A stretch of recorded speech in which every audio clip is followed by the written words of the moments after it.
This is Nick Walker, one of the fastest rising stars in the IFBB today. This is him at the 2020 Chicago Pro. It was his professional bodybuilding debut. He placed fourth. Fast forward just 1 year later, and there is this gentleman, Brett Wilkin. He placed second at the very same event, the Chicago Pro. This was not really his pro debut. It was his pro debut as a heavyweight.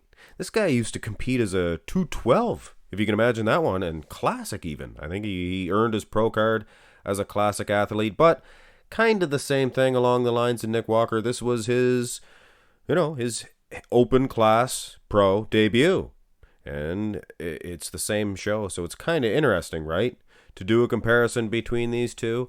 Obviously, Nick Walker has improved greatly since that Chicago Pro. But ladies and gentlemen, and I showed this picture before, this is Brett Wilkins. On the left side is a prep picture for the Chicago Pro. And on the right side is him now. He's prepping for the Arnold's Classics.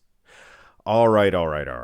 There is more than just that reason to do the comparison between these two. Obviously, if you watch Desktop Bodybuilding and Bullshit, they both did a video. They're both being coached, or they were both being coached by Matt Jansen.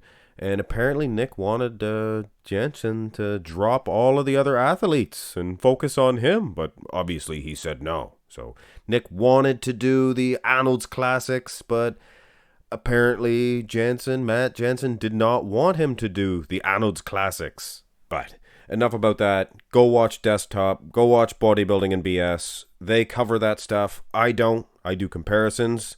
I like it. I'm interested. That's why I watch their channels. That's why I offer something different. You go watch theirs, and this, for me, this is an interesting comparison, considering it's kind of their pro debuts, in a way, for Brett Wilkin. And I apologize, I added an S sometimes. It slips out, slip of the tongue. Now, most of you are thinking Nick Walker, bicep peaks, freak factor, much more conditioned, separated legs. I think Brett forgot to flex his quads in this pose. As you'll see from the front lat spread, things of that nature, he does flex them. But aside from that, Wilkin does have a smaller waistline. He, good V-taper. Like I said, a much smaller waistline, so it adds to the pose greatly. But one thing that he does lack is a good set of forearms, with all due respect. Hey, you notice it. Calves as well. Nick Walker, he's a beast in that aspect. But, it's not a blowout victory. Not a blowout for sure. And keep in mind, guys, both of these two have improved tenfold. Well, obviously by his prep pictures, you can tell from Brett. Front lat spread, there's what I'm talking about. Look at his quads. Now they are competitive. Much longer set of quads, so they might end up looking thinner than Nick Walker's for Brett Wilkin. Much smaller calves. But when you look at the upper body in a shot like this, no doubt, Brett Wilkin, top 10. For our competitors today, top 10. He was competing with, gosh darn it, Brendan Curry in the front lat spread. I did the top 6 for the upcoming Arnold's Classics. Not the best shot for Nick Walker, let's face it. Turn to the side, Nick is a couple inches shorter. I think he's 2 inches shorter than Brett. This is a terrible picture. This is the picture they offered from a certain site, NPC News Online. It's being a little bit funky today. Couldn't get the pictures off that site today. Anybody else having trouble getting pictures off NPC News Online? Anyway, here's another one. Obviously, you can't see the condition, but you can see the shape was much better. I don't even know why they posted that last one. He was in mid-pose. This one here, he is competitive against Brett. But Brett is, and I mentioned this before, a frigging beast from the side. Unbelievable, guys. So if Nick was getting an edge in the front double, Brett's definitely getting an edge in the next two.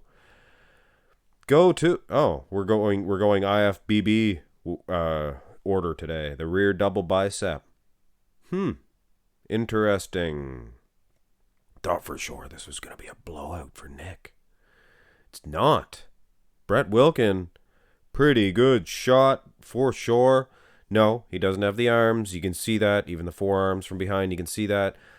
But he is very dry. He brings an outstanding package in this shot. I think this is by far the better of the two back shots. Is he beating Nick? I don't want to say that. But gosh darn it. Nick Walker might, be careful. Watch out for Brett Wilkin. Go to the rear lat. And this is the same thing. It's a competitive shot. This is a terrible picture for Nick Walker. It's blurry. It's pan back, so it distorts everything. So you can't really see the conditioning either, but obviously it's going to be the same. And I don't know. Brett might be a little drier. They say, if you follow Brett on his Instagram, and I urge you to, all these bodybuilders, see their updates, things of that nature, they say that his rear lat spread is the most improved pose, known for being one of his worst, now maybe one of his best. Side tricep, no, there's one of his best. Like I said, he is a beast from the side, and I think for sure Nick Walker has improved this shot more than any of his arsenal since the Chicago Pro. But make no mistake about it, Brett Wilkin in this pose right here, this is an awesome shot. Wow. Fantastic physique, needs a little bit more meat on the tricep itself, and he'll have the best in the IFBB. Better than Brandon Curry's, for sure. He actually stands up pretty well against Brandon Curry, does this Brett Wilkin, and he's standing up very well against Nick Walker. And then you turn it all around, and Nick Walker presents a domination in the abs and thigh. What a pose for Nick Walker. What can I say? Wilkin needs to tighten the abs up. His abs look fantastic in other shots, so I don't think it's any lack of ab development. I just think, I don't know. Big show jitters? Well, you can't say that. He placed second, for goodness sakes. Obviously, he did his job. I mean, anybody's going to look soft compared to Nick Walker in the abs and thigh. Look at those blockade abs. Is it going to be enough, though? I don't know. Most muscular? Oh, Nick Walker is finishing strong. Did I size these incorrectly? I think I tried to make Nick even smaller here. He's like 3 inches shorter. Of course, I think he's spreading eagle a little bit more than Brett Wilkin. So at the end of the day, guys, it's a very close matchup. I think that Brett Wilkin definitely needs to improve the forearms and the calves, but that's really something that's kind of genetic. You either have it or you don't, I guess. You can improve on it, though, I think. Clavicle width, nowhere near as wide as Nick Walker's, but his waistline's smaller. Nick is much drier, in my opinion. Now, from behind, I don't know. Still from behind, though, Nick, I think, I hate to bring it up again, but even from that rear double, you could see the forearms, and with very similar condition, things of that nature, you do notice things like that. Here's your winner, Nick Walker. Maybe the IFBB judges don't look at calves. I do, and it still makes a difference to me. Hit thumbs up on this video, guys, and subscribe to the channel if you have not already. Have a great day.